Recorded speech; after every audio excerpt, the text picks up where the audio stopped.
Assalamualaikum warahmatullahi wabarakatuh dan salam sejahtera.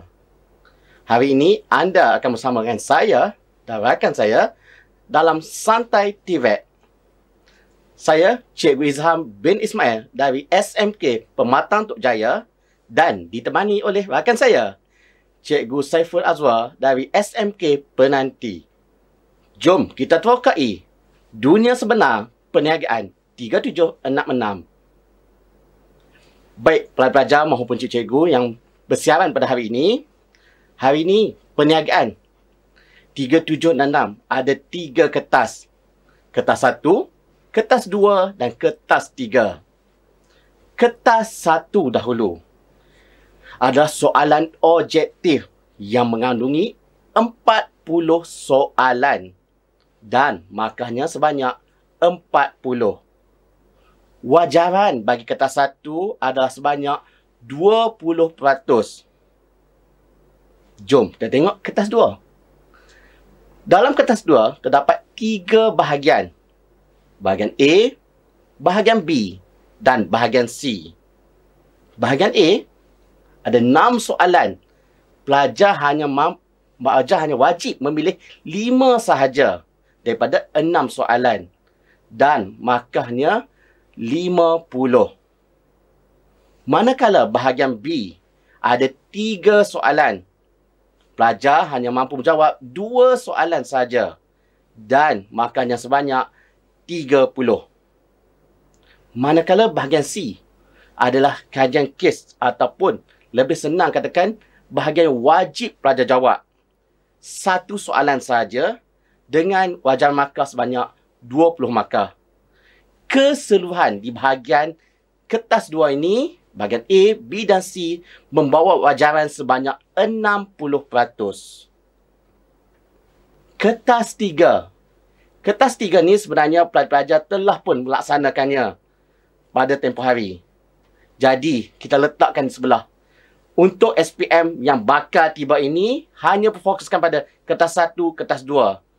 Bagi merangkumi, mencukupi untuk ketiga-tiga kertas. Jom kita tengok seterusnya.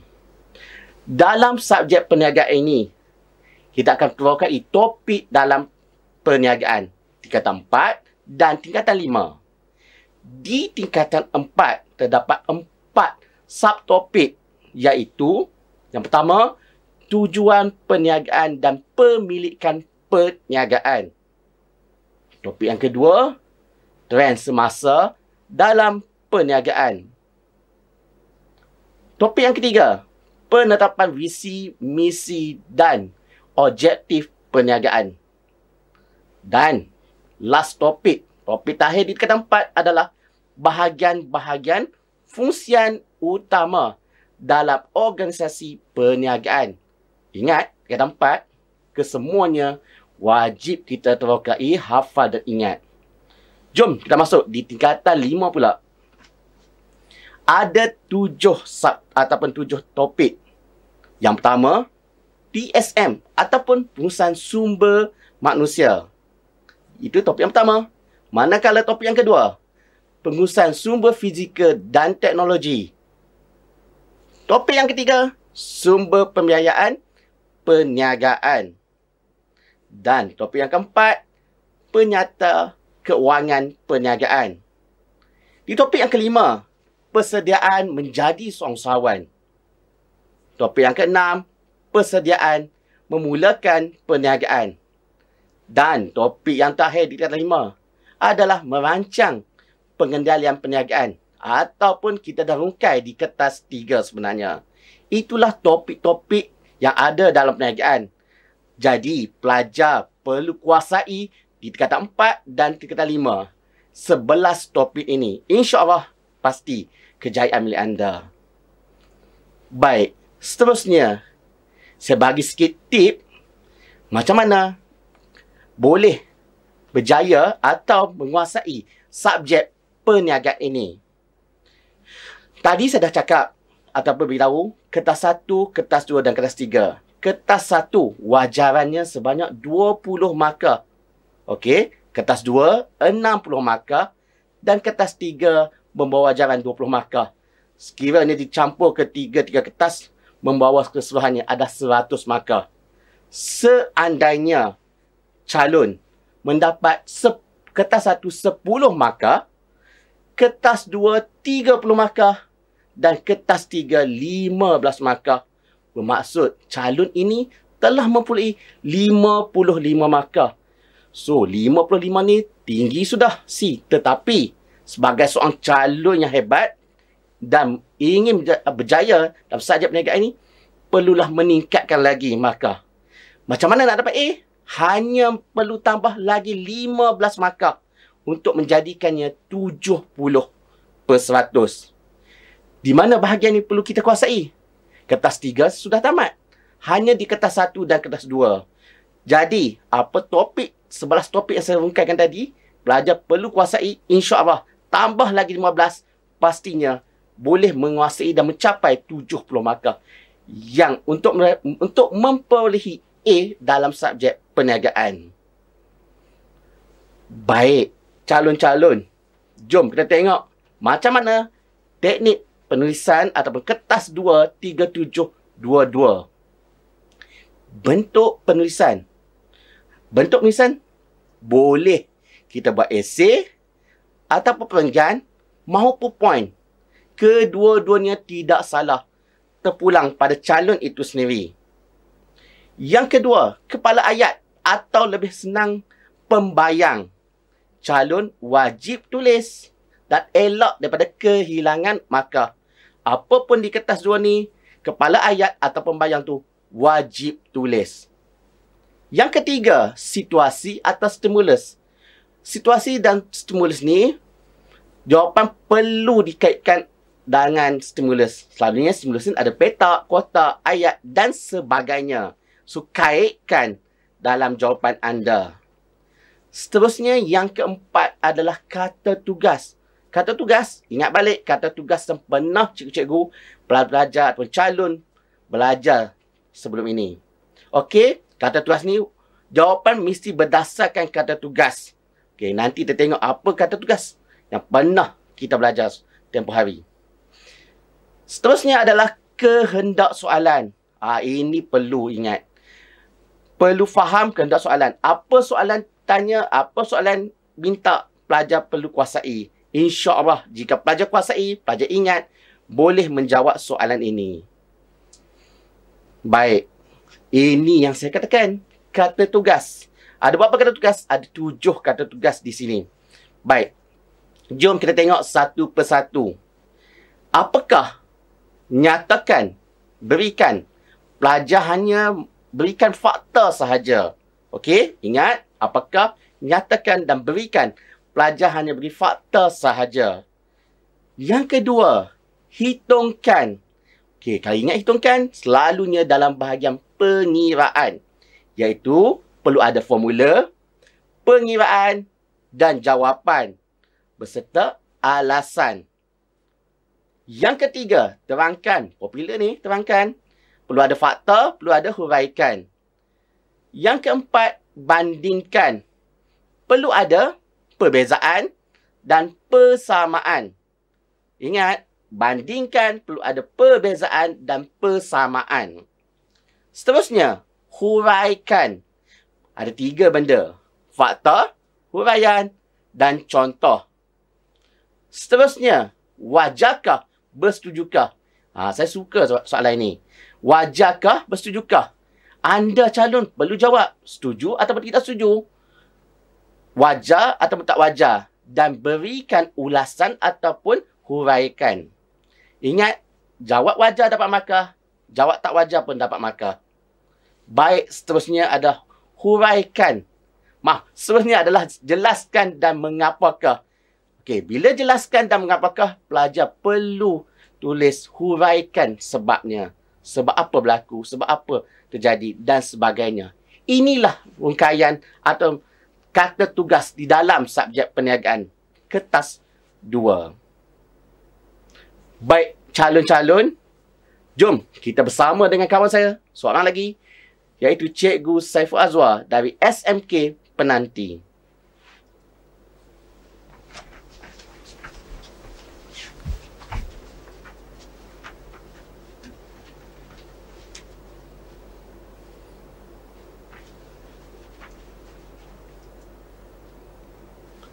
Okey, bismillahirrahmanirrahim. Assalamualaikum warahmatullahi wabarakatuh. Okey, terima kasih Cikgu Izham. Saya akan sambung kepada contoh-contoh soalan untuk slot kita pada hari ini.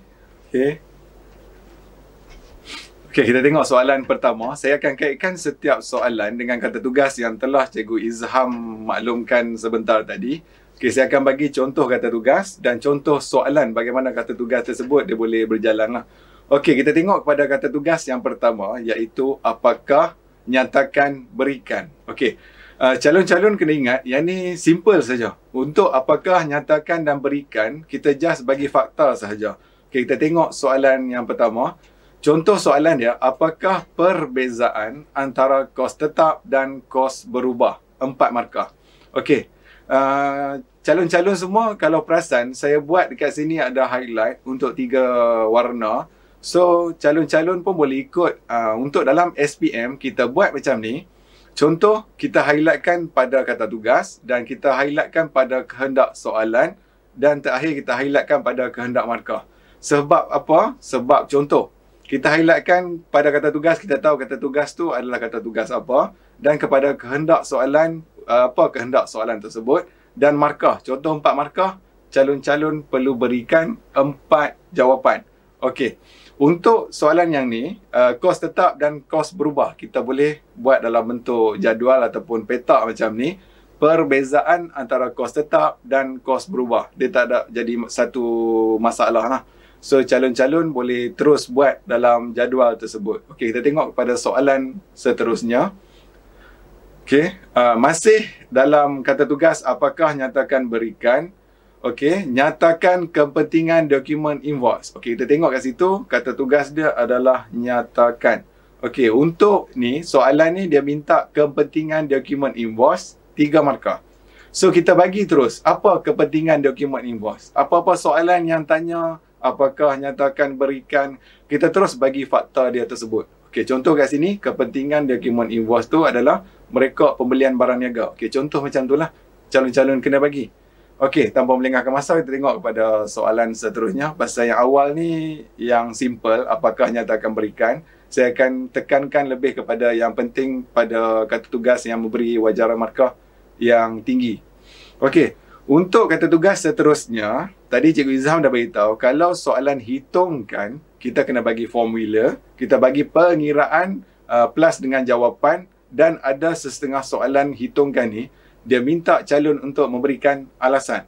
Okey, calon-calon kena ingat, kalau calon bagi formula yang betul akan dapat 1 markah, masukkan nilai dalam formula tersebut akan dapat markah lagi 1, dan bagi jawapan yang betul setelah kita kira semua menggunakan kalkulator, kita akan dapat lagi 1 markah, dan seandainya soalan tersebut dia minta suruh bagi alasan, calon bagi alasan dekat dalam jawapan tersebut akan dapat lagi 1 markah. Okey, tips untuk jawab soalan hitungkan ni simple. Saya bagi tips paling mudah. 1 je, kena hafal formula. Settle masalah. Okey, formula dalam perniagaan ni tak banyak pun. Kita akan jumpa dekat bab 4 tingkatan 5. So apa bab 4 tingkatan 5 tu? Buka buku teks, hafal semua formula, confirm 6 hari bulan ni boleh jawab semua soalan hitungkan. Tak menjadi masalah pun seandainya calon tidak mengambil subjek prinsip perakaunan. Kita tetap boleh kira sebab selalunya soalan hitungkan dalam paper perniagaan ni dia simpelnya. Dia tak ada rumit macam soalan dalam prinsip perakaunan. Okey, so kita tengok soalan seterusnya. Terangkan. Tadi Cikgu Izham kata ni yang favourite kan, terangkan. Memang banyak soalan yang selalu keluar kata tugas, terangkan, jelaskan. Okey, kita tengok untuk terangkan. Calon kena bagi fakta tambah huraian. Okey, kita tengok soalan dia. Terangkan 2 kesan deflasi kepada negara. 4 markah. Kalau calon perasan dekat sini, saya highlight warna kuning tu terangkan adalah kata tugas. 2 warna purple tu adalah kita kena bagi sekurang-kurangnya 2 kesan deflasi kepada negara. Kesan deflasi kepada negara tu yang wajib kita bagilah. Okey, sebab tu adalah kehendak soalan. Sebelum saya nak cerita berkaitan terangkan 2 kesan deflasi kepada negara, alang-alang kita dah sebut pasal deflasi. Okey, kita tengok dulu. Inflasi dengan deflasi. calon-calon kena ingat, kalau tiba-tiba soalan SPM dia keluar pasal inflasi dengan deflasi, calon-calon kena ingat, kalau inflasi ni kenaikan harga barang, selalu calon akan jawab macam tu. Salah. Dia kena ada tambah dekat belakang dia secara berterusan. Sama juga untuk deflasi, kejatuhan atau penurunan harga barang secara berterusan. Tak ada dalam slide saya, tapi saya bagi tahu macam ni. Saya harap semua calon boleh dapat lah. Kena ada ayat kat belakang tu secara berterusan baru betul. Okay, ingat inflasi, kenaikan harga barang secara berterusan. Deflasi, kejatuhan ataupun penurunan harga barang secara berterusan. Okey, dapat Okey, dua kesan deflasi kepada negara, kita bagi fakta dia. Kalau tengok dekat setiap item soalan ni, contoh jawapan yang saya bagi ni, okey, dua kesan deflasi kepada negara ialah, yang tu contoh yang calon kena jawab tau. Yang tu adalah yang Cikgu Izham sebut tadi sebagai kepala ayat ataupun pembayang. Semua soalan sekali dalam kertas 2 ni, calon kena ingat, setiap soalan kita buat macam tu. Kita ambil daripada soalan, kita tambah dekat belakang ialah sahaja. Dah menunjukkan kita letak dia punya pembayang. Tapi kena ingat, seandainya dalam soalan ataupun petikan ada menyatakan nama khas, contoh nama syarikat ke, nama orang ke, so dalam pembayang tersebut calon kena letakkan. Contoh, dia letak syarikat X. So dekat pembayang tu kena letak syarikat X. Okey. So kita tengok kadar pengangguran meningkat. Itu adalah fakta.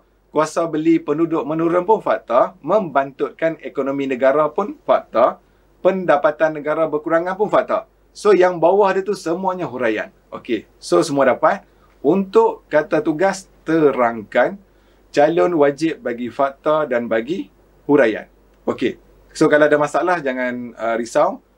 Calon-calon boleh type di ruangan komen, nanti kami akan jawab. Okey, kita tengok kepada soalan seterusnya. Okey, soalan seterusnya adalah bandingkan persamaan tambah perbezaan. Mungkin ada, okey, kita tengok dulu soalannya sebelum saya nak huraikan. Mungkin dah kan. Okey, bandingkan antara syarikat Sdn Bhd dengan syarikat Awam Berhad. 4 markah. So kita tahu, syarikat Sdn Bhd dengan syarikat Awam Berhad ni duduk bawah syarikat Berhad. Okey. So tadi saya nak bagi tahu, mungkin ada cikgu-cikgu di sekolah yang mengajar, okey, boleh buat dalam bentuk jadual apa semua, tu tak ada masalah. Yang pentingnya untuk soalan bandingkan wajib ada persamaan tambah perbezaan. Contoh saya bagi calon bagi 2 persamaan, 2 perbezaan. Okey, calon layak dapat full mark, 4 markah. Ataupun calon bagi 3 persamaan, 1 perbezaan pun layak dapat full mark. Ataupun 3 perbezaan, 1 persamaan pun layak dapat full mark. Tetapi seandainya calon bagi semua persamaan ataupun semua sekali perbezaan, calon takkan dapat full mark. Maksimum markah yang boleh dapat cuma 3 markah. So kena ingat, kalau soalan bandingkan wajib ada persamaan tambah dengan perbezaan. Maksudnya dua-dua kena bagilah. Okey. So kalau tengok dekat contoh jawapan yang saya bagi ni, syarikat Sdn Bhd dan syarikat Awam Berhad. Bila saya buat dan dekat situ, dia mewakili persamaan. Kadar cukai syarikat adalah tinggi. Untuk kedua-dua ni, syarikat memang kita tahu kadar cukai dia adalah tinggi. Okey. Yang nak menunjukkan perbezaan dia, contoh jawapan kat sini, saya tambah ayat manakala. Syarikat Sdn Bhd dimiliki oleh 2 hingga 50 orang, manakala. Tu menunjukkan perbezaan. So dekat sini dia ada persamaan dengan perbezaan. So untuk konten, untuk apa dia punya huraian dia, calon lebih tahu dan telah belajar selama 2 tahun dengan cikgu masing-masing. Pada hari ini kami akan lebih tekankan kepada cara untuk menjawab. Okey. So untuk setiap jawapan ni, calon nanti boleh review balik, boleh tengok balik, boleh replay balik video ni setelah habis. So boleh tengok balik contoh-contoh soalan dan contoh-contoh jawapan. Yang penting pada hari ini semua calon SPM 2022 kan. Okey, SPM 2022 dapat tahu cara teknik untuk menjawab tersebut. Okey. So kita tengok kepada soalan seterusnya. Okey, soalan seterusnya ni tadi Cikgu Izham kata dia suka dengan terangkan kan. Kalau saya suka dengan soalan huraikan. Sebab apa huraikan? Kebanyakan calon kalau jawab soalan exam selalu dia tertinggal satu benda dekat soalan huraikan ni, iaitu dia tertinggal contoh. So, calon-calon kena ingat, dalam semua kata tugas yang ada dalam subjek perniagaan ni, cuma kata tugas huraikan sahaja yang minta kena ada contoh. Okey, so huraikan wajib ada fakta, wajib ada huraian dan wajib ada contoh. Untuk jawapan bagi kata tugas yang lain, kita boleh bagi contoh. Tak ada masalah. Tapi, seandainya dekat soalan yang kata tugas dia huraikan, calon tidak memberikan contoh, calon takkan dapat full mark. Contoh untuk soalan ni. Huraikan dua kaedah yang digunakan oleh organisasi bukan bermotif untung untuk menjalankan perniagaan. 4 markah. Soalan ni sebenarnya dia trik calon-calon. Okay, contohlah kalau keluar dalam SPM. Tapi sebab kamu semua telah dengar pada hari ini, saya rasa kamu semua boleh jawab. Contoh, kalau kamu tak tahu, kamu tengok dekat soalan ni, huraikan dua kaedah OBBU. Kamu dah hafal dalam kepala kaedah OBBU daripada tingkatan 4 lagi kan? Sebab yang ni adalah silibus tingkatan 4. Kamu dah hafal. Kaedah OBBU ada 3, iaitu secara percuma, pada harga kos dengan pada harga bawah kos. Okey, kamu dah hafal dalam kepala. Tapi bila tiba-tiba SPM, kamu tiba-tiba waktu tu mai darah gemuruh, kamu tengok kat situ dua kaedah. So, kamu terus set dalam kepala, untuk soalan ni kamu bagi 2 fakta, 2 huraian. Salah. Sebab kamu tertinggal contoh, dah rugi dekat situ sebab kamu dah hafal dah. Kamu rugi sebab kamu tak dapat full mark sebab kamu tak bagi contoh. Okey, so contoh kita bagi untuk secara percuma. Kamu ingat terus dalam kepala kamu pada hari ini, sampai hari 6 hari bulan ni nak ambil SPM ni, kamu ingat kalau secara percuma kita ingat satu contoh saja. Kalau seandainya soalan dia tanya pasal OBBU lah, kamu bagi terus Mercy Malaysia. Ingat satu ni saja. Okey, so kita bagi fakta dia, iaitu secara percuma, iaitu huraian dia diperolehi tanpa bayaran. Kita bagi contoh dia, Mercy Malaysia. Kita dah dapat kat situ 3 markah. Tapi calon kena ingat, soalan ni dia suruh huraikan 2 kaedah. So, sekurang-kurangnya wajib ada 2 kaedah untuk jawapan calon. So, kita bagi lagi jawapan, fakta dia, kaedah iaitu jualan pada harga kos. Dia soalan ni kategori soalan senang. Okey, banyakkan cikgu pun akan cakap soalan ni senang. So, calon jangan kedekut nak jawab dalam SPM. Contoh untuk soalan ni, kita bagi terus fakta huraian contoh, fakta huraian contoh. Kita bagi lebih tak apa. Jangan kita bagi cukup-cukup. So, kalau kita bagi lebih tu boleh backup untuk jawapan kita lah. Okey, nak bagi 3 pun tak apa. 3 fakta, 3 huraian dan 3 contoh. Tak ada masalah. Sebab kebiasaannya untuk soalan perniagaan ni, kalau calon nak jawab sebanyak 8 soalan, dia calon boleh selesai menjawab untuk keseluruhan 8 soalan dalam tempoh masa 1 jam 45 minit. Percayalah cakap saya. Tapi syarat dia kena hafal lah. Hafal dah fakta semua yang ada. So, kita bagi huraian dan kita bagi apa yang kehendak soalan tu minta. Calon kemungkinan boleh selesai dalam 1 jam 45 minit. Yang extra masa tu kita boleh cuba jawab lagi 2 soalan. Tak salah, calon boleh jawab 10 soalan tak apa. Sebab backup. Sebab apa saya kata backup? Contoh kalau pemeriksa, saya rasa lah, pemeriksa dia akan bagi kira jawapan yang paling tinggi. So 10 kita jawab, nanti kita akan dikira adalah markah yang paling tinggi. Okey, so ini adalah soalan berkaitan huraikan. So, kita tengok kepada soalan seterusnya. Okey, ini tadi Cikgu Izham bagi tahu dah. Mukadimah awal dia dah bagi hint dah. Okey, wajarkah, bersetujukah, setuju atau tidak setuju? Kita kena jawab setuju atau tidak setuju dan kita bagi huraian dan alasan. Contoh untuk soalan ni, dia tanya wajarkah Puan Nisa menerima rakannya sebagai rakan kongsi? Kita tengok soalan ni ibaratnya macam soalan ni dia minta pandangan kita kan. Dia minta pandangan calon. Calon jangan perasan. Soalan SPM takkan minta pandangan kamu secara personal. So, kamu kena kaitkan dengan apa yang kamu belajar di sekolah. So, kalau kita tengok dekat soalan ni, memang kita boleh jawab wajar, tidak wajar, confirm akan dapat 1 markah. Tapi tak boleh jawab dua-dua. Jangan jawab dua-dua lah. Sebab nanti ibaratnya kamu ni tak tahu nak pilih yang mana satu. So, kita pilih salah satu lah. Kalau kamu setuju, pilih setuju. Tak setuju, pilih tidak setuju. Okey. Untuk soalan ni, kalau dia tanya menerima rakannya sebagai rakan kongsi, so dia duduk dekat topik mana?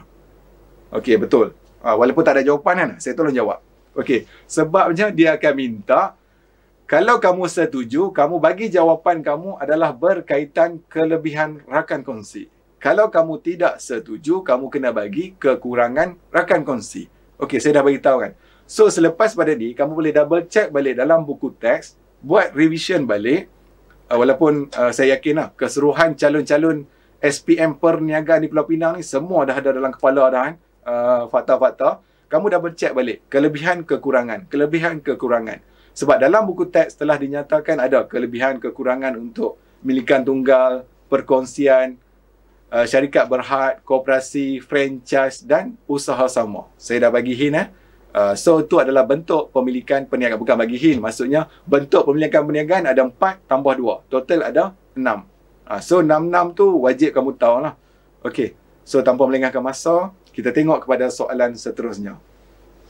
Soalan seterusnya adalah berkaitan, soalan dia tanya, kata tugas dia, jelaskan mengapakah. So tadi Cikgu Izzah bagi tahu huraikan sebab. Okey, so kita bagi huraikan sebab kepada soalan tersebut. Dan kemungkinan ada calon kata, Cikgu, huraikan sebab macam mana? Jangan risau. Contoh, soalan dia, jelaskan sumber pembiayaan sewa beli kepada sebuah perniagaan, 5 markah. So macam yang tadi dah dimaklumkan awal, kita buat kepala ayat dia ataupun pembayang dia. Sumber pembiayaan sewa beli kepada sesebuah perniagaan ialah, so kita bagi fakta dia. Yang tu pun dah mewakili kita menghuraikan sebab kepada pertanyaan. Soalan ni sebenarnya, kalau calon tak jawab dalam jawapan berkaitan sewa beli, calon akan dikenakan penalti tolak 1 markah. So wajib ada sewa beli. Tapi seandainya kita dah letak pembayang dekat situ, dah ada dalam kepala ayat kita, so kita selamat lah. Kita takkan dikenakan penalti. So kita bagi tahu lah, sumber pembiayaan sewa beli kepada sebuah perniagaan tu apa? So menyewa aset dengan tujuan membeli. So kamu semua tahu dah, kan? So dia ada lagi yang lain. So yang konten-konten, yang jawapan-jawapan yang lain ni, kamu boleh tengok dan kamu hafal dan kamu tengok. Seandainya keluar, kamu tahu. Okey, tanpa melengahkan masa, kita tengok kepada soalan seterusnya. Okey, saja saya masukkan soalan yang ada petikan yang panjang ni supaya kamu alert. Sebenarnya petikan calon kena faham. Sebab tu saya bagi tahu, kalau terutamanya kepada calon-calon ni, kamu kena sediakan highlight, kamu highlight point yang penting supaya kamu tak keliru. Sebab calon ni biasalah nak jawab SPM ni, kadang-kadang dia main darah gemuruh lagi, tiba-tiba duk fikir benda lain. So kamu dah highlight kat sini. So soalan dia minta kamu tengok dekat bawah tu yang warna kuning, kamu tengok mengapakah pihak bank berbuat demikian, 4 markah. So kita tengok kepada soalan dia. Soalan dia bla bla bla bla bla, sebenarnya dia minta adalah berkenaan pasal apa pihak bank meminta syarikat menyediakan rancangan perniagaan. Okey. So kita kena bagi tahu mengapa pihak bank nak syarikat menyediakan rancangan perniagaan. Okey, alang-alang sebut rancangan perniagaan. Saya nak maklumkan, kita dah stres dah semua sekali. Cikgu stres, calon stres. Kita buat kerja khusus. Kita buat kerja khusus iaitu kertas 3. Kita buat berkaitan rancangan perniagaan. Cuba bayangkan soalan SPM kertas 2 dan kertas 1. Kertas 1 juga. Tanya pasal rancangan perniagaan, kita tak boleh jawab, rugi tak? Sebab kita telah melaksanakan dalam tempoh 12 minggu. So dalam tempoh 12 minggu tu, takkanlah calon-calon tak boleh ingat apa yang calon-calon buat. Contoh, saya selalu pesan dekat student saya bagi tahu kalau nak jawab paper perniagaan, jangan jadi mat skema, jangan jadi minah skema. Maksud dia, kita kaitkan perniagaan yang ada dalam soalan tu, yang diminta kehendak soalan tu, kita kaitkan dengan diri kita. Okay, contoh, kalau macam soalan ni, kita kaitkan dengan waktu kita buat kerja khusus, kenapa kita buat rancangan perniagaan? Contohlah, pasal apa kita buat rancangan perniagaan? Janganlah kamu jawab untuk dapat markah kertas 3. Itu salah lah. Okey, so kita kena jawab mengapa kita buat rancangan perniagaan tu. Hari tu kita tahu, bila kita buat rancangan perniagaan, kita tahu, kita boleh lihat dan kita boleh kaji prestasi perniagaan kita. Dan kita boleh tengok, kita buat share pasaran. So kita boleh tengok tak, syarikat kita mampu tak nak bersaing dengan pesaing-pesaing yang ada. So dalam masa yang sama juga, kita nak meyakinkan pihak bank. So kita tengok macam tu. Contohlah saya bagi. Sebab tadi saya kata perniagaan ni kita kena kaitkan dengan kehidupan peribadi kita. Contoh hari-hari kita terlibat dalam bidang perniagaan. Kamu pergi beli barang, so ada proses jual beli berlaku. Contohlah, ada satu soalan yang selalu kamu jumpa dalam exam, iaitu faktor penyumbang kepada lokasi sesebuah perniagaan. Okey, calon-calon, kalau keluar soalan macam ni, kamu nak jawab macam mana? So, kamu sepatutnya, kalau keluar soalan, dia tanya pasal faktor kita nak buka lokasi perniagaan, kamu fikirlah. Kamu fikir, okey, kalau kamu jadi seorang perniaga, kamu nak buka kedai dekat mana? Kamu nak buka perniagaan kamu kat mana? So, secara automatik kamu boleh jawab. Kalau kamu jadi skema sangat, pasal lagi duduk fikir-fikir, tak hafal pula malam sebelum exam, so, sat lagi bela. So, waktu SPM nanti, seandainya tiba-tiba bela, kamu fikir. Okay, contoh, faktor lokasi untuk penyumbang kepada sebuah perniagaan ni, kamu fikir kamu nak buka kedai. Adakah kamu nak buka kedai dekat kawasan pedalaman dalam hutan? Tak kan? Kamu akan buka kedai di kawasan yang orang ramai. So, kamu letak dalam jawapan kamu, buka kawasan tumpuan ramai. So, dah dapat markah. So, macam tu lah. So, kamu kena kaitkan perniagaan tu dekat dengan kamu. Baru kamu boleh jawab. Okey, kita tengok kepada soalan seterusnya. Okey, pada hari ini, saya rasa majoriti cikgu perniagaan satu Malaysia ni mengharapkan akan keluar soalan TPM lah.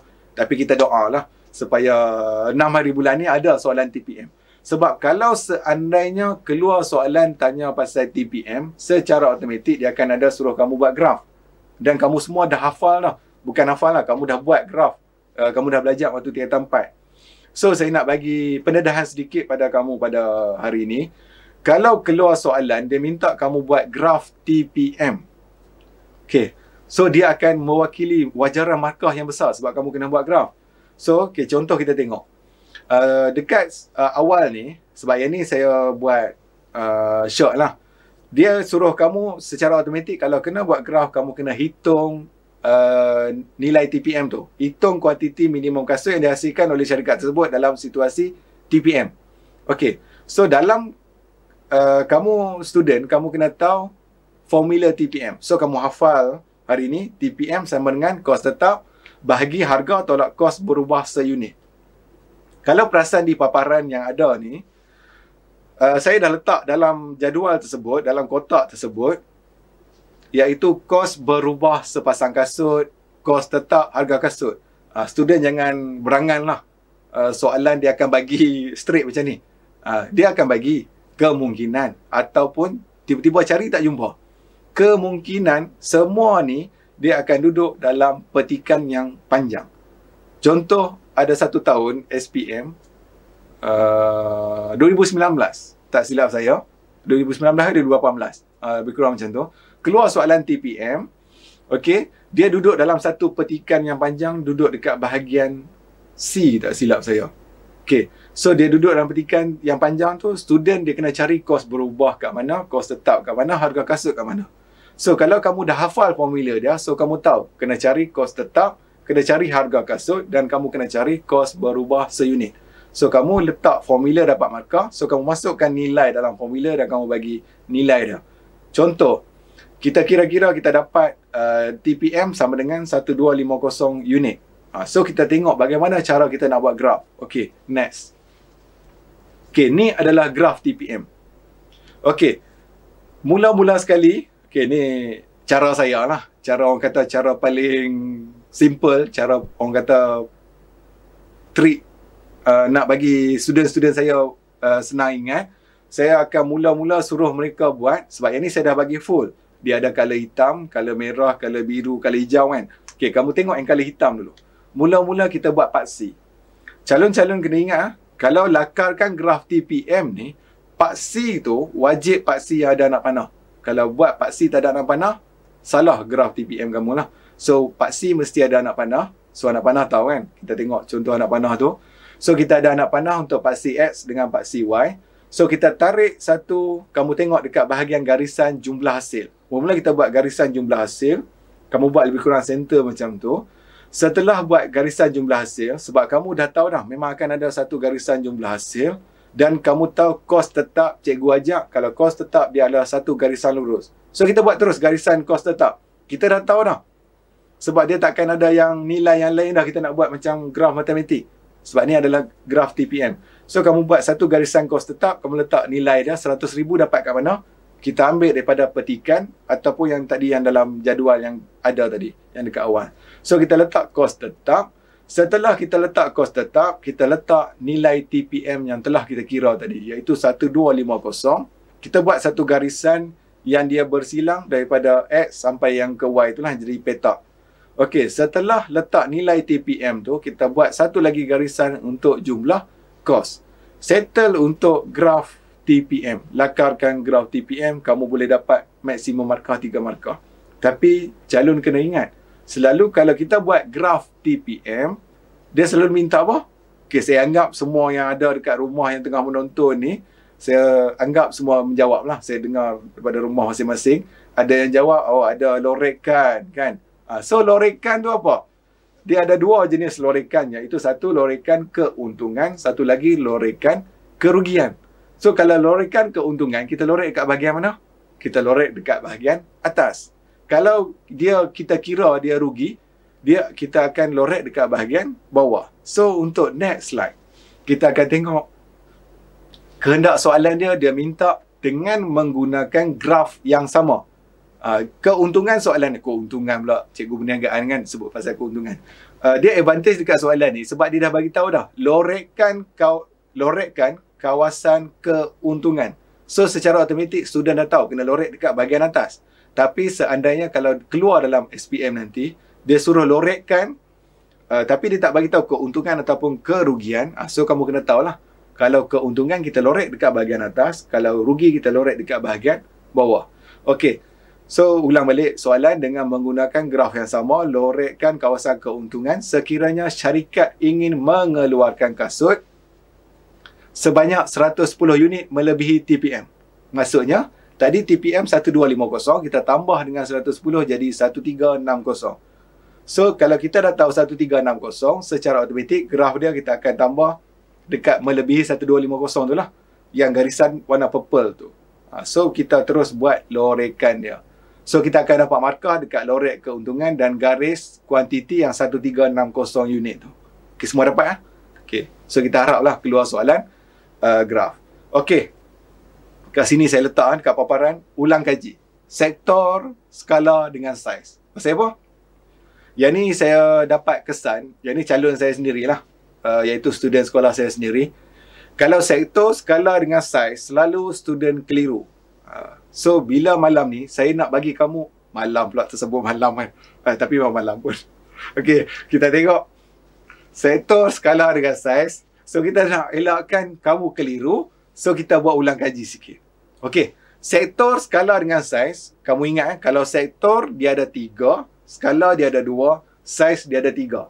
So, 3, 2, 3 kalau ikut turutan ni lah. Sektor ada 3, skala ada 2, saiz ada 3. Saiz, senanglah kita nak tahu. Saiz kecil, sederhana, besar. Kalau sektor, kita tengok next slide. Kita ada sektor utama, kedua dengan ketiga. Okey. Kalau seandainya soalan tanya pasal sektor perniagaan, calon boleh jawab sektor utama, sektor kedua ataupun sektor ketiga. Tak menjadi masalah. Nak jawab dalam primer, sekunder, tertier pun boleh. Cuma calon tak boleh jawab kalau sektor utama tu dilarang sama sekali. Amaran keras, jawab sektor pertama. Tak diterima lah. Mesti jawab sektor utama. Kalau jawab sektor pertama, tak dapat markah. Okay? So, kita buat revision sikit. Yang ni silibus tingkatan 4. Kamu akan jumpa. Saya ulang balik pada hari ini supaya kamu dapat sebuah sedikit lah. Okey. Sektor perniagaan tadi kita dah tahu ada 3. Sektor utama, sektor kedua dan sektor ketiga. So, saya nak cerita pasal sejarah sikit. Sejarah dah lepas. Yang lepas, biarkan lepas. Yang nak mendatang ni subjek perniagaan. Okey. So, kalau di Malaysia, sektor utama ni permulaan dia bukan kebanyakan lah, memang permulaan dia pada awal kemerdekaan. Kalau kamu tengok dalam sejarah, sektor utama ni, pembalakan, perikanan, pertanian, perlombongan di Malaysia, dia wujud pada awal kemerdekaan tu banyak berlaku. Kita tengok orang di Malaysia pada waktu tu, pada awal kemerdekaan Tanah Melayu, pada zaman awal kemerdekaan tu, banyak terlibat dalam sektor pertanian dengan perlombongan. Okey. So, kamu student kena hafal 4-4-3 untuk sektor perniagaan, iaitu 4 untuk sektor utama, 4 untuk sektor kedua dan 3 untuk sektor ketiga. Sektor ketiga tu mudah lah. Dah 3 kan, ada 3. So 4-4-3. Kena hafal semua sebab tak susah pun sebenarnya nak hafal. Okey. So kita tengok beralih kepada sebelum tu sebelum kita beralih kepada sektor kedua, saya nak ulas sikit pasal sektor utama. So sektor utama ni student kena tahu dia adalah mengekstrak bahan mentah ataupun sumber bahan mentah ni daripada mana? Daripada alam semula jadi. Daripada sumber bumi lah. Okey, contoh pembalakan. Kita ambil kayu balak kat mana? Kat atas bangunan ke? Tak kan? Kita ambil kayu balak dalam hutan. So adakah kayu balak tu kita beli kat Shopee? Tak kan? So kayu balak yang memang tumbuh. Maksudnya sektor utama ni memang kita ekstrak, kita ambil daripada sumber semula jadi. Contoh ikan, perikanan. Student kena ingat, jangan keliru. Selalu keluar soalan, banyaklah koleksi soalan. Dia bagi contoh, nelayan sedang menangkap ikan. Ada student, dia jawab betul dah, nelayan sedang menangkap ikan. Maksudnya mewakili sektor utama. Tapi dia tambah pula kat situ, jadi ikan sardin.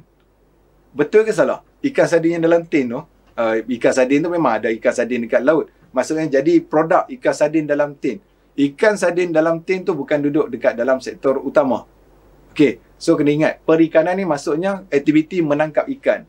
Macam pertanian. Pertanian adalah aktiviti kita tanam sayur, tanam buah ke.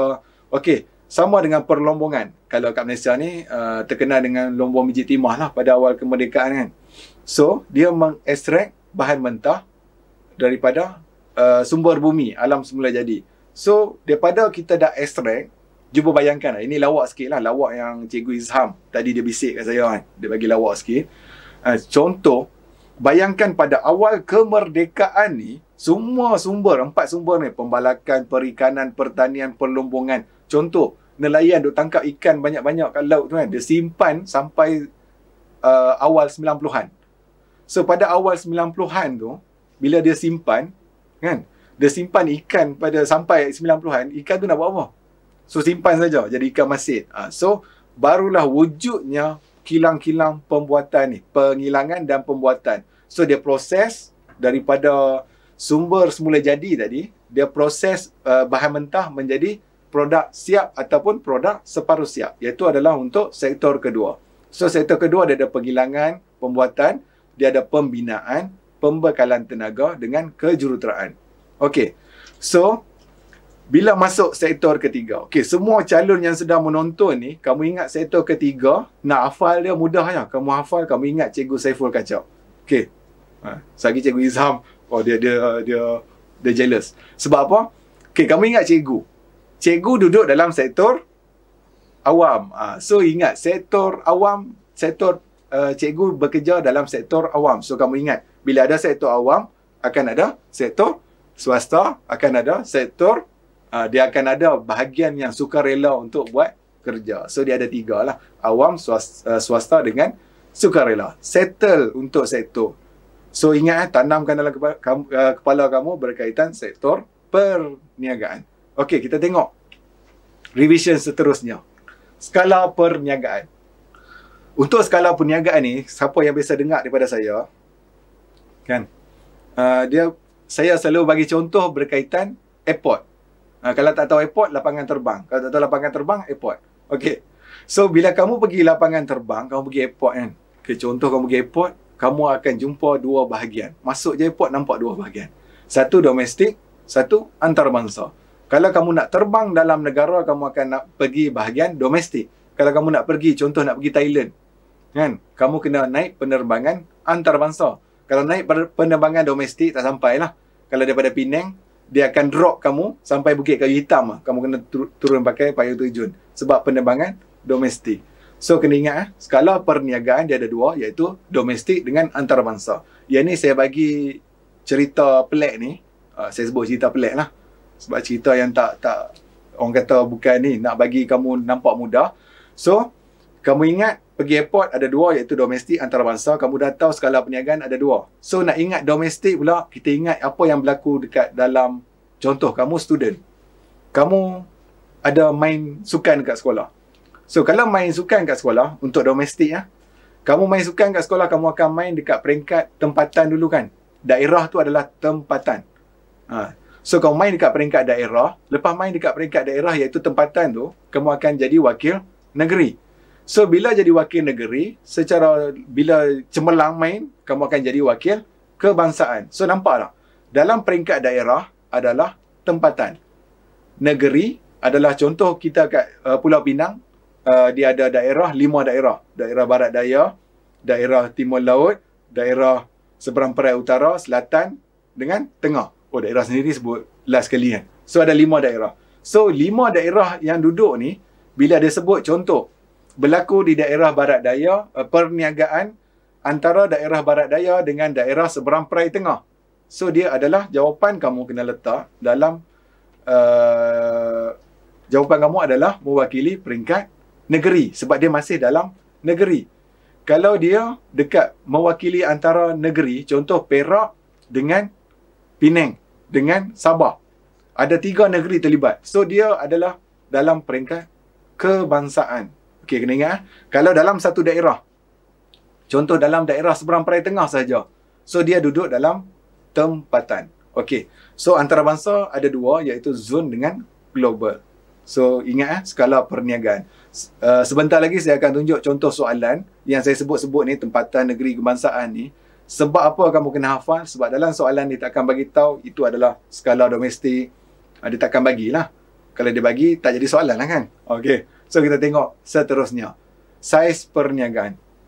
Okey, macam student saya dekat sekolah SMK Penanti, kalau masuk kelas saya akan bagi contoh soalan. Saya akan bagi, okey, saya akan tanya. Saya bagi contoh jumlah jualan tahunan ni, apa saiz perniagaan dia? So mereka kena sebut.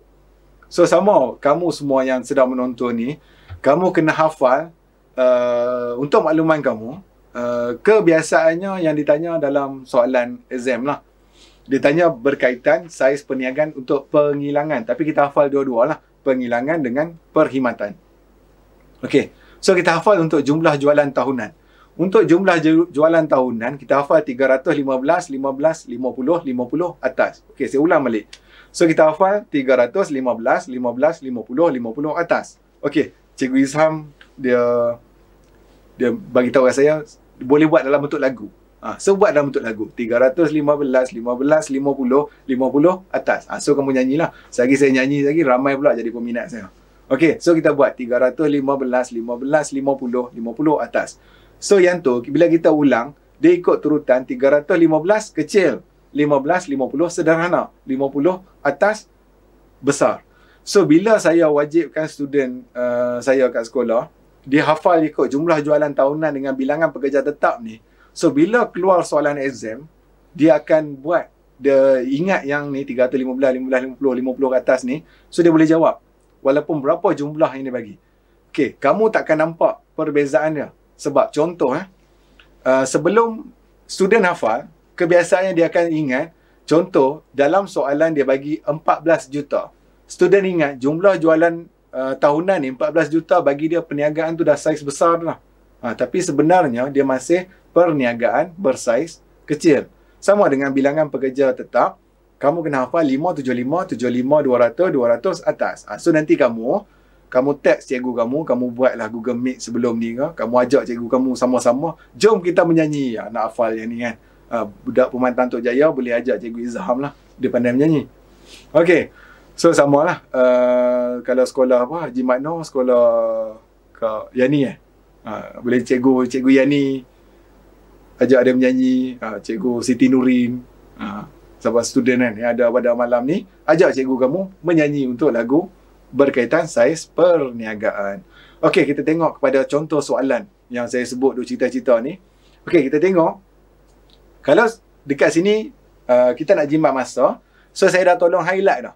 Yang warna biru tu, dia soalan dia, jelaskan skala perniagaan syarikat pembinaan orkid Sdn Bhd. 3 markah.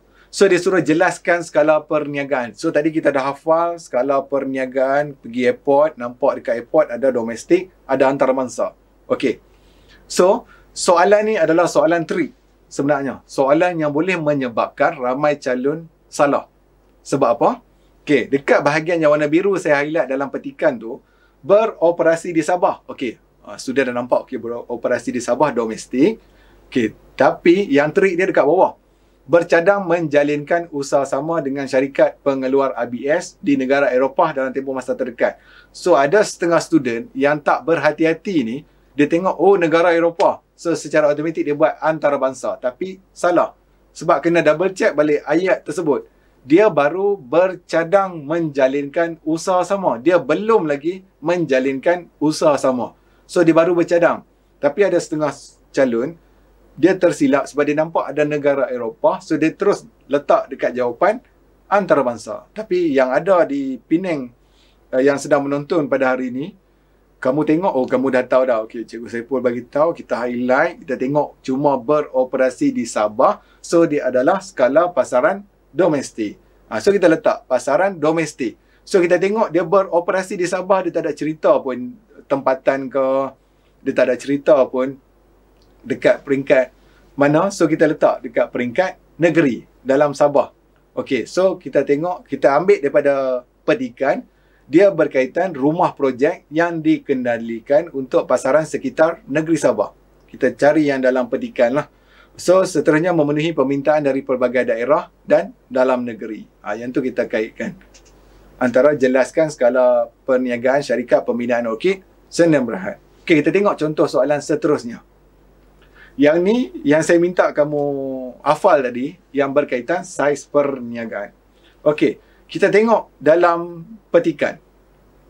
Kita tengok yang mula-mula tu, sebab dia suruh kaitkan saiz syarikat dengan bentuk pemilikan perniagaan. So, kita tengok syarikat, kita tengok pemilikan perniagaan dia dekat situ adalah syarikat, iaitu Sdn Bhd. Okey, so kita dah tahu dah. Okey, kita nak kaitkan saiz syarikat dia ialah dengan bentuk pemilikan syarikat Sdn Bhd. Okey, kita dah tahu yang tu sebab kita dah highlight. So, seterusnya kita tengok bilangan pekerja tetap. Okey, dia akan nyatakan dalam soalan macam tu. Bilangan pekerja tetap seramai 200 orang. Okey, so tadi kita dah hafal. 575, 75, 200, 200 atas. Kan? So, 200 ke atas. Oh, so, dia adalah bersaiz besar. Dan kita tengok pula, nak double check, kita tengok jumlah jualan tahunan. Melebihi 50 juta. So, tadi kita hafal 315, 15, 50, 50 ke atas. So, dia melebihi 50 juta. So, dia adalah perniagaan bersaiz besar. So, kamu bila hafal macam tu, kamu dapat jawab perniagaan bersaiz besar.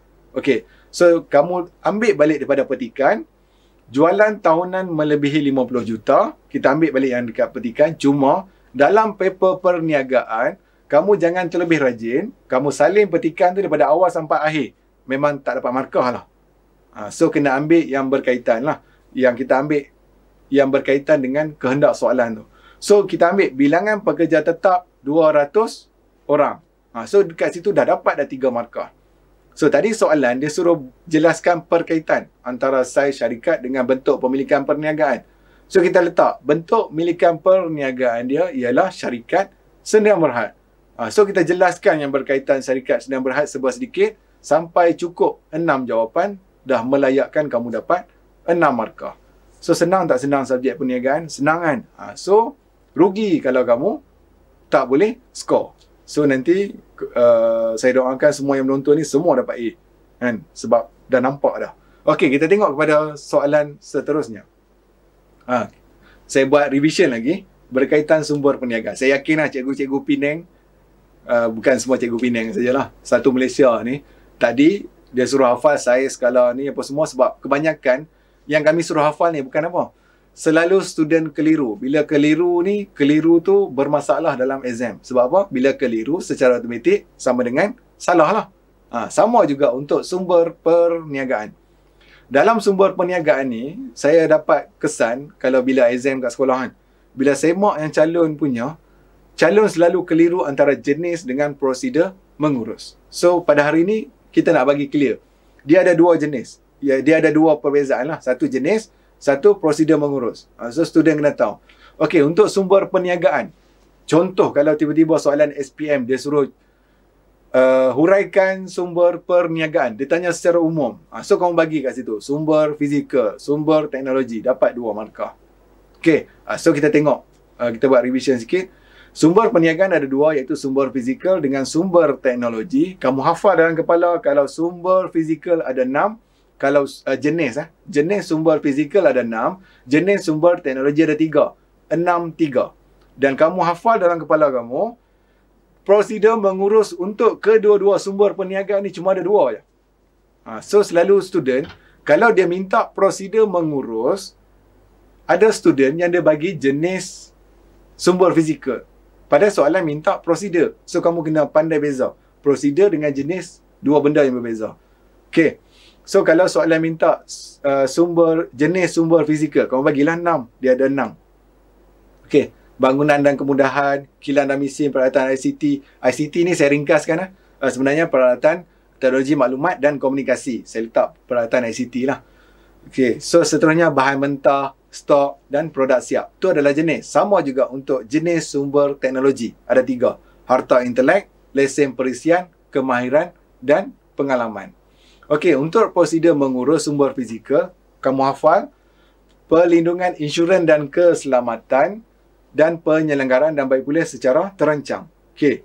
Kalau contoh dalam soalan tu, dia tak nak bagi contoh insurans apa, kamu terus sebut. Saya bagi kamu terus jawapan malam ni. Kalau seandainya keluar SPM lah. Kamu bagi contoh insurans kebakaran dengan insurans kecurian.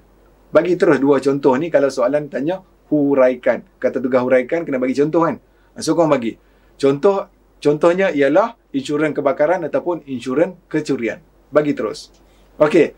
So kita tengok prosedur mengurus sumber teknologi. Kamu ingat 2 iaitu paten dengan hak cipta terpelihara. Okey. Saya nak bagi tahu kamu, kalau keluar soalan kertas 1, okay, kalau keluar soalan kertas 1, dia tanya, dekat situ dia bagi karya lukisan. Kan? Ada yang student yang ambil seni kan, kamu melukis-lukis tu kan, walaupun lukisan kamu tak apa nak cantik, so dia adalah karya kamu. So karya lukisan seni tu, dia bagi contoh karya lukisan seni, bagi gambar. So kamu nak jawab, dia ada A, B, C, D. Kertas 1 dia ada bagi 4 pilihan jawapan A, B, C, D. Okey. Kamu nak jawab yang mana? Harta intelek ke hak cipta terpelihara? Okey, saya dengar student SMK penanti jawab. Jawapan yang tepat adalah harta intelek, bukan hak cipta terpelihara. Kena ingat untuk soalan kertas 1. Tapi kalau kamu jawab kat kertas 2, kamu jawab hak cipta terpelihara, kamu betul. Tapi kalau dekat kertas 1, kalau ada dalam pilihan jawapan dia adalah harta intelek, jawapan dia adalah harta intelek. Sebab apa? Saya ulang balik, kertas 1 ni, dia ada 4 pilihan jawapan. Percayalah cakap saya, kamu akan jumpa dalam semua pilihan jawapan tu, daripada soalan 1 sampailah soalan berapa pun, kemungkinan dia bagi lebih pada satu soalan jawapan yang betul. Sebab apa? Dia nak mengelirukan calon. Itu memang trik soalan. So, kamu kena pilih jawapan yang paling tepat. Jawapan paling tepat nak dapat kat mana? Adalah daripada buku teks. So, sepatutnya sebelum ni kamu dah buat, masih sempat lagi lah kamu buat revision.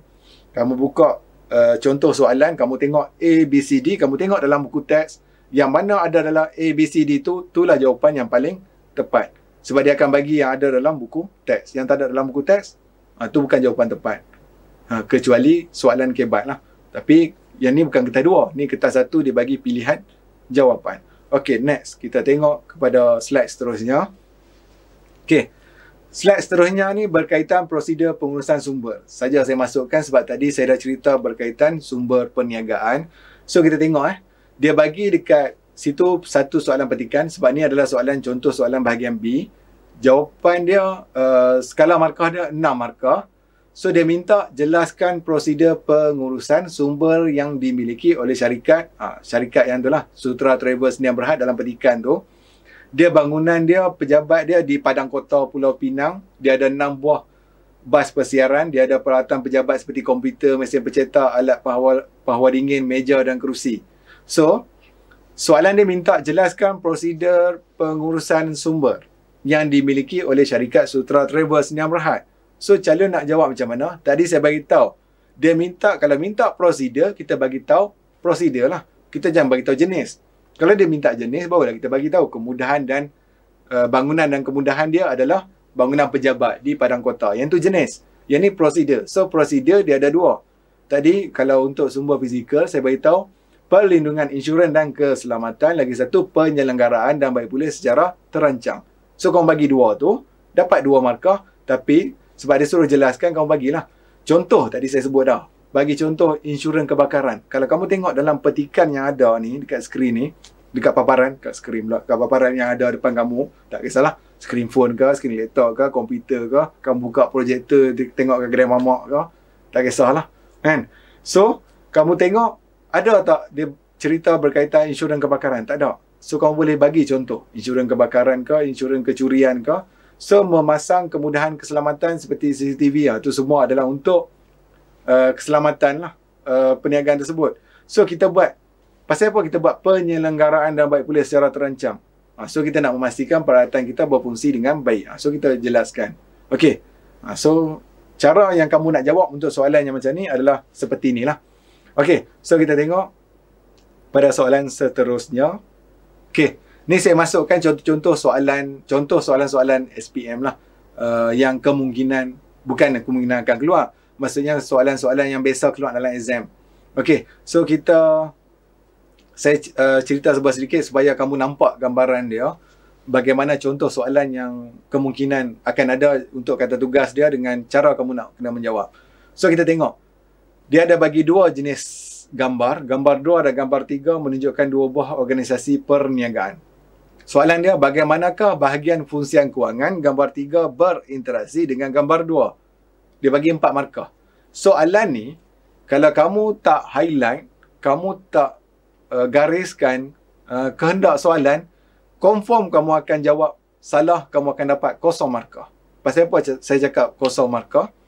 Contoh, kamu tengok satu gambar 3 tu adalah berkaitan kilang beras. Gambar 2 berkaitan pasaraya. Saya yakinlah kalau kamu tak highlight dan kamu tak tengok dengan betul-betul, kamu akan bagi tahu kilang beras membekalkan beras kepada pasaraya Huatai. Ada contoh lagi jawapan calon lah, nak bagi nampak sedap bagi jawapan, nak bagi nampak bijak, nak bagi nampak smart. Kilang beras membekalkan beras dengan menggunakan pengangkutan seperti lori kepada pasaraya Huatai. Jawab punya dah yakin lah. Saya amat yakin. Kelak-kelak Dewan SPM bagi tahu kat cikgu kamu, contoh budak-budak Permatan Tok Jaya kan. Sudin Permatan Tok Jaya bagi tahu kat cikgu Izham. Cikgu Am, kami yakin betul. Padahal 0 markah. Sebab apa? Sebab kamu tertinggal. Soalan kamu kena kaitkan apa kat situ yang dia nak? Bahagian fungsian kewangan. So kalau dia minta bahagian fungsian kewangan, dalam jawapan kamu tu, keseluruhan jawapan kamu mesti berkaitan bahagian fungsian kewangan. Kalau dia minta bahagian fungsian sumber manusia, dalam jawapan kamu tu mesti semua berkaitan fungsian sumber manusia. Sebab tu pentingnya highlight. Siapa yang masih tak ada highlight, masih belum terlambat, esok pergi Eco, tak kisahlah pergi Eco ke, pergi kedai buku ke, pergi beli highlight banyak-banyak. Untuk apa? Untuk highlight dalam paper perniagaan. Tak salah pun kamu nak conteng kertas perniagaan tu. Jangan kamu koyakkan je. Sebab tu kertas perniagaan kan, semua yakin dapat A kan. Okey, so saya ulang balik, kamu kena kaitkan dengan kehendak soalan. Sama dengan contoh soalan seterusnya. Okey, kita tengok soalan seterusnya. Macam ni. Bagaimanakah aplikasi teknologi maklumat? So, kamu kena kaitkan aplikasi teknologi maklumat tu wajib ada dalam jawapan kamu. So, tengok.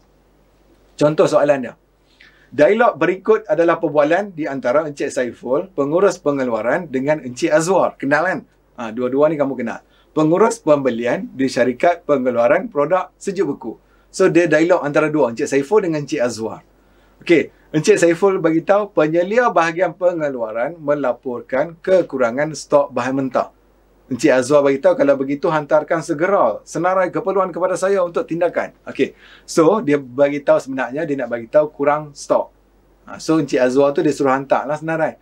Tapi dalam soalan dia tanya bagaimanakah aplikasi teknologi maklumat. Kalau kamu just bagi tahu okey perlu menghantar senarai keperluan bahan mentah yang kurang, kepada Encik Saiful, itu salah. Sebab kamu tak kaitkan aplikasi teknologi maklumat. Contoh aplikasi teknologi maklumat, dalam jawapan kamu boleh tengok menggunakan email. Seterusnya menggunakan e-dagang bagi mencari pembekal, membuat pesanan secara dalam talian, menggunakan e-banking, membuat pembayaran dalam talian.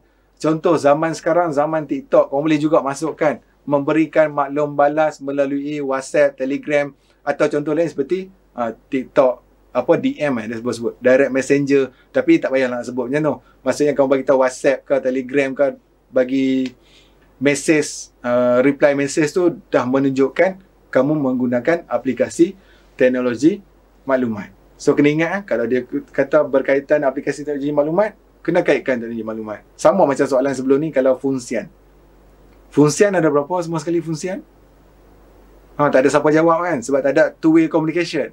So kamu nak jawab, kena jawab dekat ruangan komen. So kita ada 11 bahagian fungsian. 11 bahagian fungsian tu, kamu kena tahulah setiap bahagian 11 bahagian fungsian tu. Okey.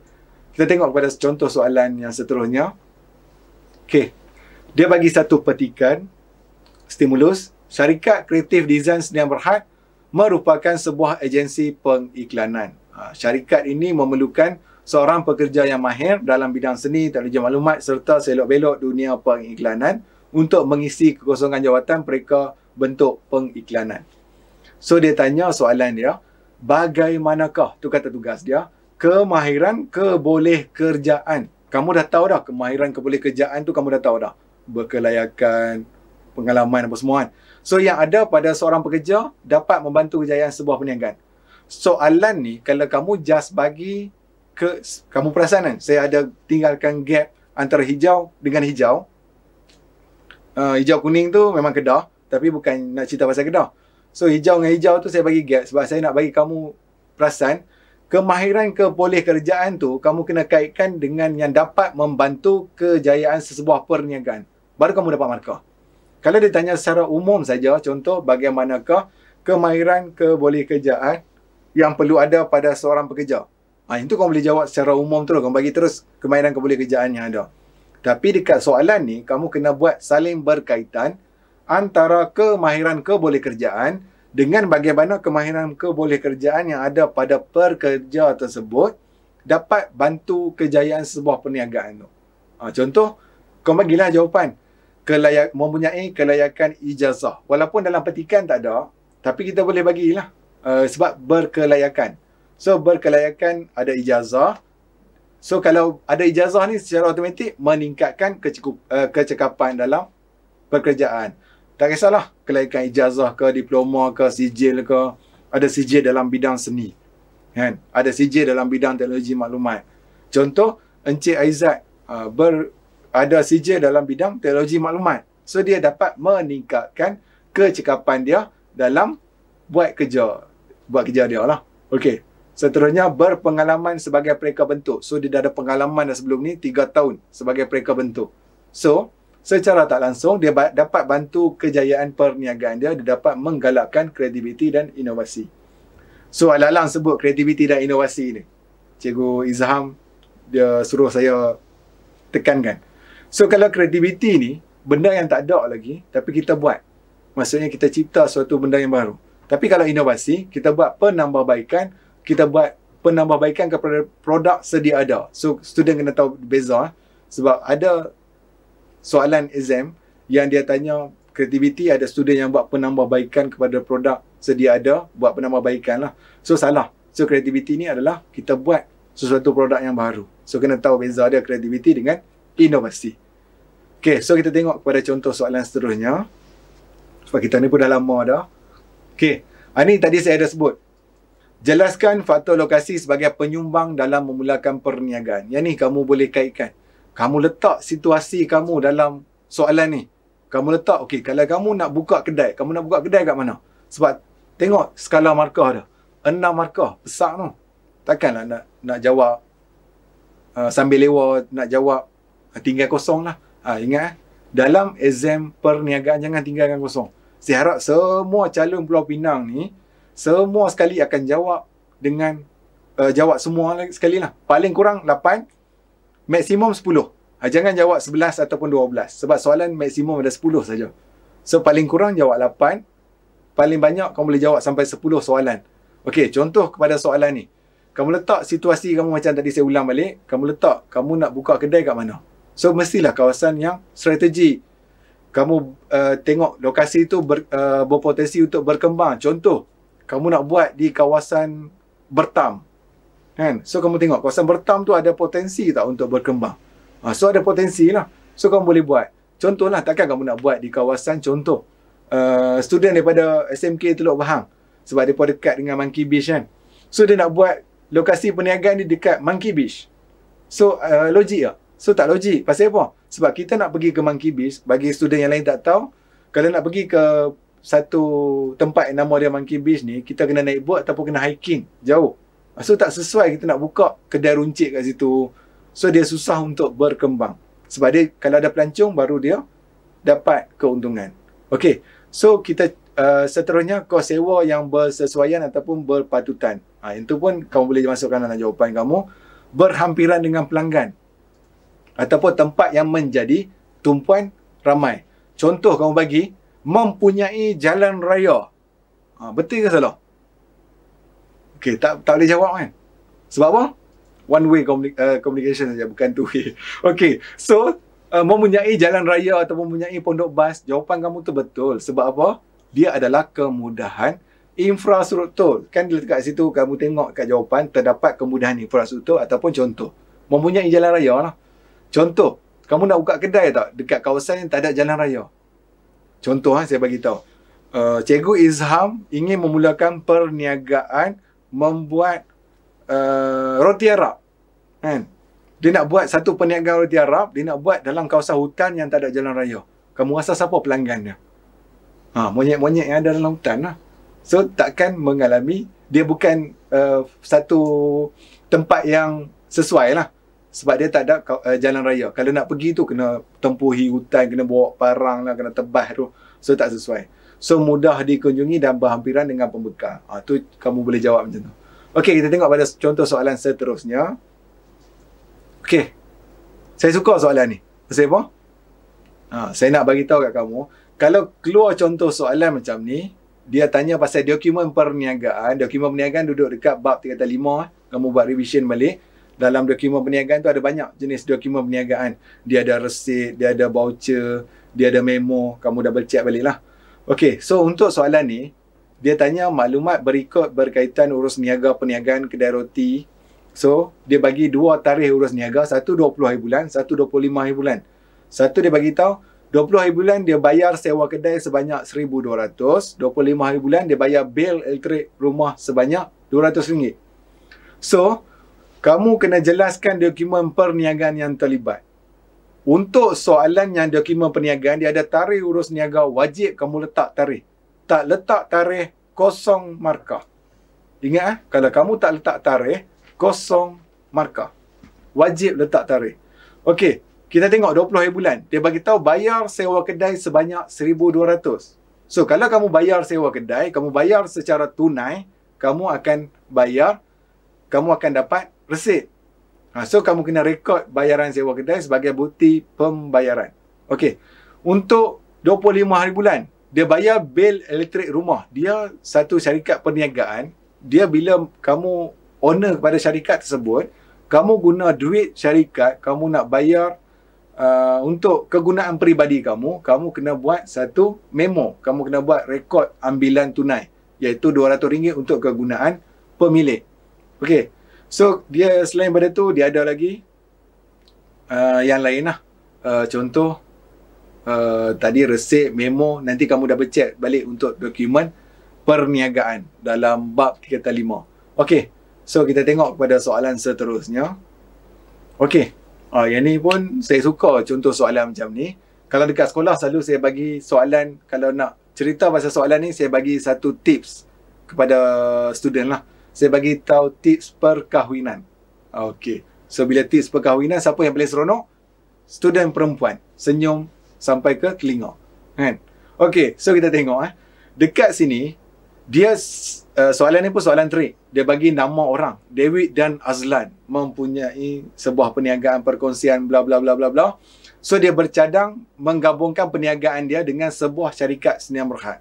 So tips perkahwinan yang saya nak bagi tahu kat kamu, soalan ni ramai calon tersilap jawab. Contohlah, dia tengok dekat situ nama orang. So nama orang gabung dengan nama orang, dia akan buat perkongsian biasa lah. So salah. So kalau mana-mana entiti perniagaan, tak kisahlah milikan perniagaan, milikan tunggal ke, perkongsian ke, mana-mana entiti perniagaan, bentuk pemilikan perniagaan ni, dia bergabung dengan syarikat berhad, dia secara automatik dia akan jadi usaha sama ataupun PLT. Dua-dua diterima, PLT ataupun usaha sama. So kena ingat, mana-mana yang bergabung dengan syarikat berhad, dia akan jadi usaha sama ataupun PLT. Kecuali kedai runcit A bergabung dengan kedai runcit B. Dia jadi apa? Dia jadi perkongsian biasa. Bukan PLT lah. Okay. So dia bergabung antara dua tu, dia jadi perkongsian biasa. Bukan PLT lah. So kamu boleh letak situ perkongsian sahaja. Jangan tambah sahaja tu. Letak perkongsian. Titik. Okay. So boleh faham So jenis gabungan perniagaan tersebut. So bagilah uraian jawapan dia. Okay, kita tengok seterusnya. Prosedur pendaftaran perniagaan saja saya masukkan untuk slot hari ini. Prosedur pendaftaran perniagaan, mana-mana prosedur yang untuk pendaftaran perniagaan ni, wajib kamu jawab ikut turutan.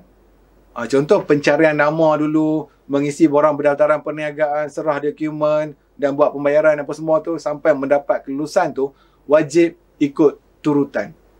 Ingat student, calon wajib ikut turutan. Kalau tak ikut turutan, contoh saya sebut by number lah. Nak bagi kamu nampak. Kita ikut turutan 1, 2, 3, 4, 5. Kan?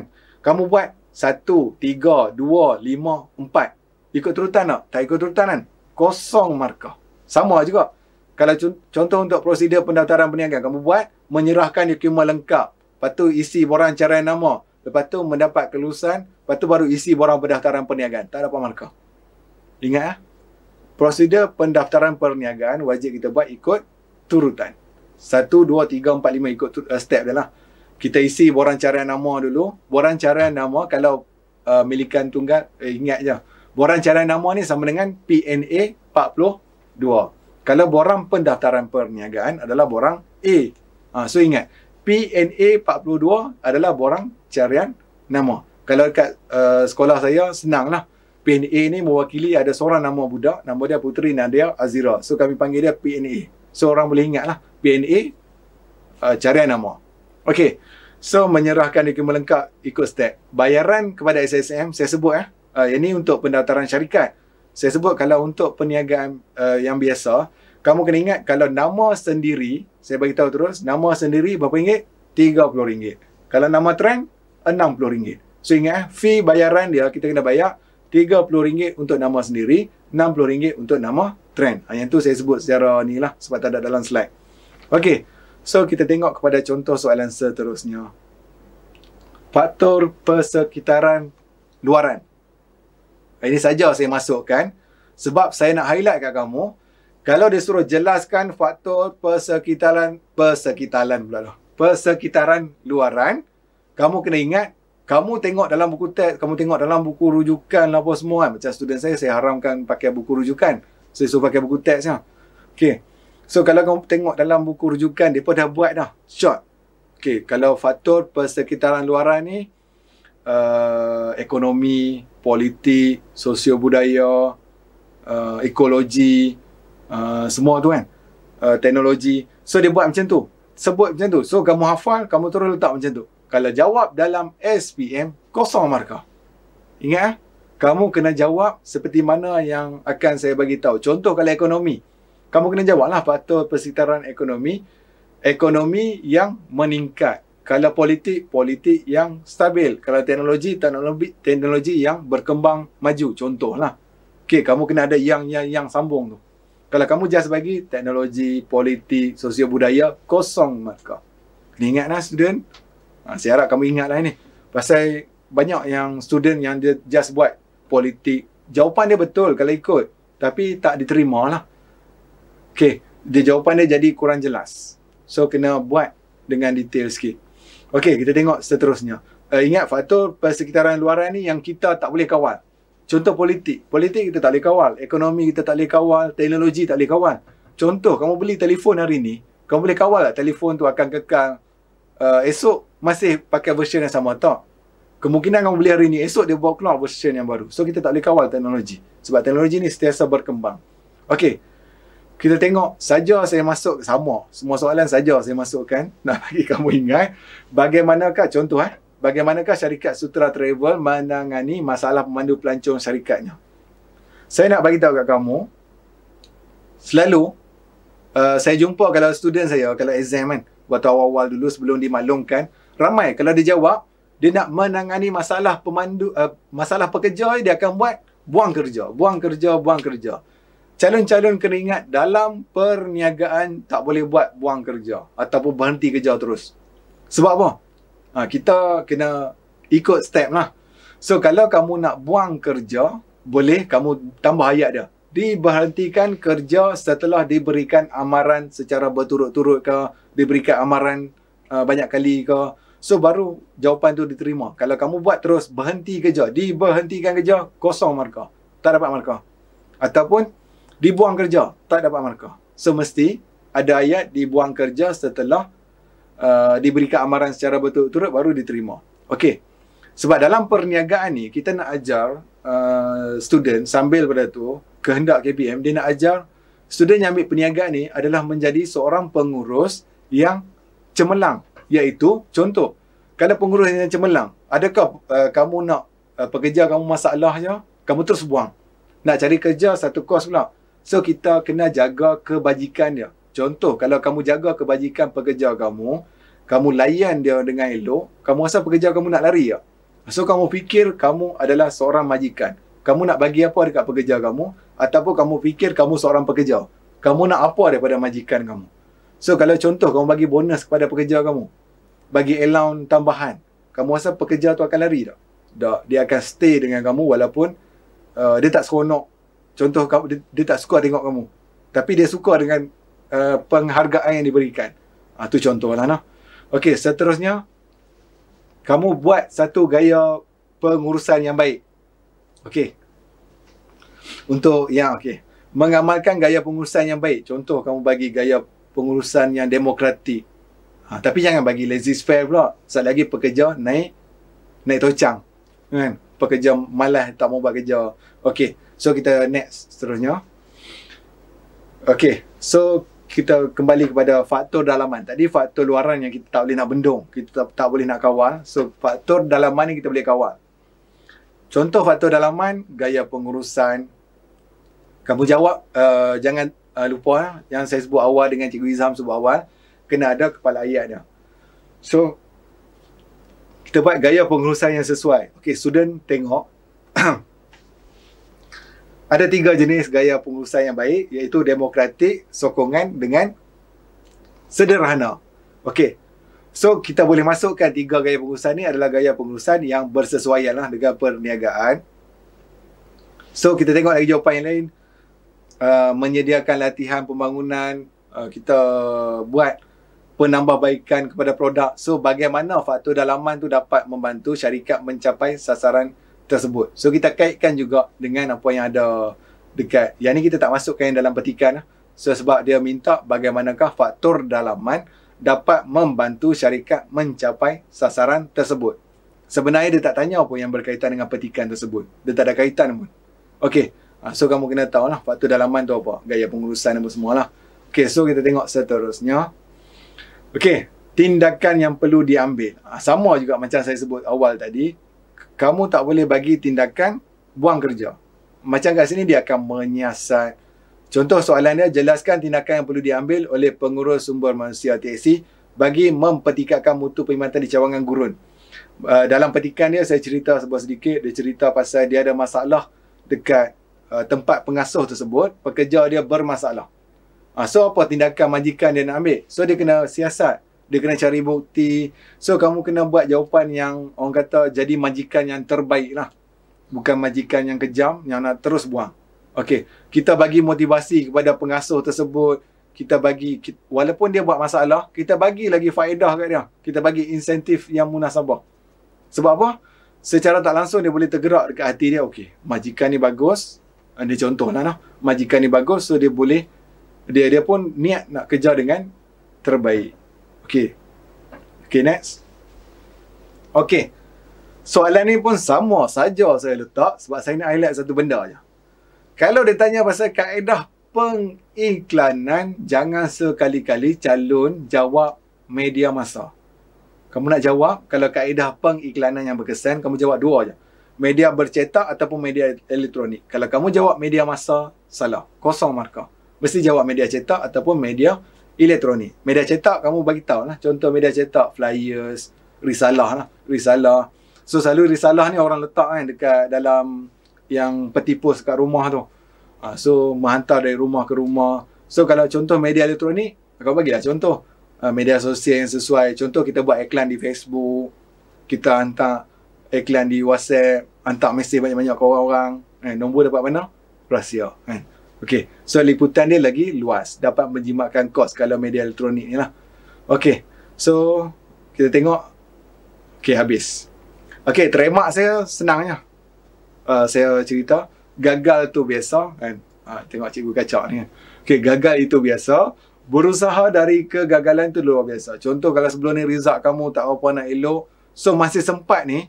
Hari ni lebih kurang lagi beberapa hari ni. Kamu masih sempat nak usaha. Tak mustahil tiba-tiba result keluar nanti SPM kamu boleh dapat A. Okey, sekian daripada saya dengan Cikgu Izham. Untuk slot pada hari ni, saya dengan Cikgu Izham harap semua sekali calon perniagaan Pulau Pinang dapat meningkatkan keputusan bagi subjek perniagaan. Okey, sekian daripada kami. Good luck untuk SPM. Okey, terima kasih. Bye-bye.